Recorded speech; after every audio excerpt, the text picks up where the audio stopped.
میزنی؟ اگه به مامانم نگفتم بودا به مامانم میگم. اینجا شیفت دیگه برو.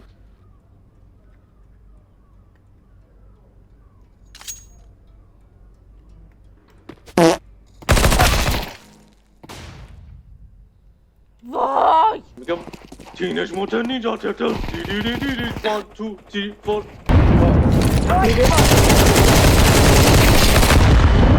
محسن هدت وسط راه بود. مثل تو کمک نکنی. بابا خب هدت تو وسط راه بود چیکار کنم؟ رانده تو کی میخره؟ سورم ای بود. بریم تو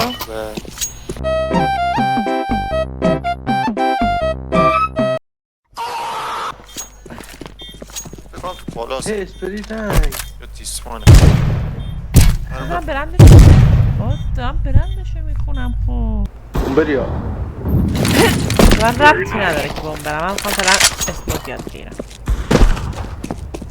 حالا همین الان نمیخوام بابا بیار محسن یک از این وایستا بابا وایستا بیار وایستا یعنی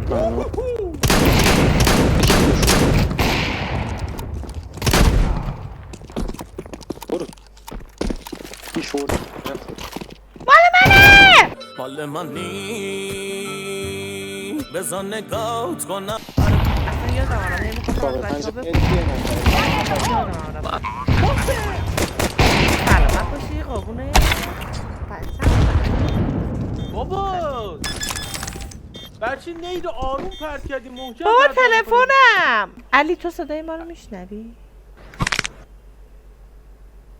اهمیت نمیده. الان که میشینی منظورت اینه که میشنوی؟ آره الان که با کله اینجی میکنی یعنی اینکه داری میشنوی؟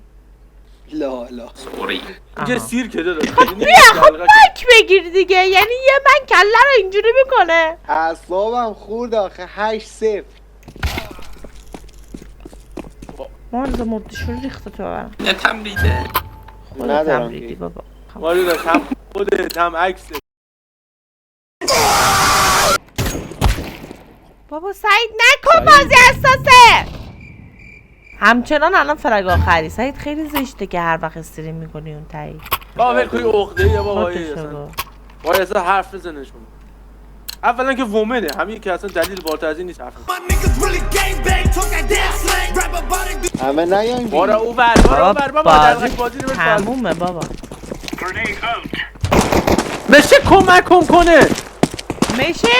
من حاضرم همین رو کامبک بزنیم برای نوام یه روزی تعریف کنم. میگم حاجی دیوید جان نه خارجی نه یه دیوید با بچه ها رفته بودیم 12 کامبک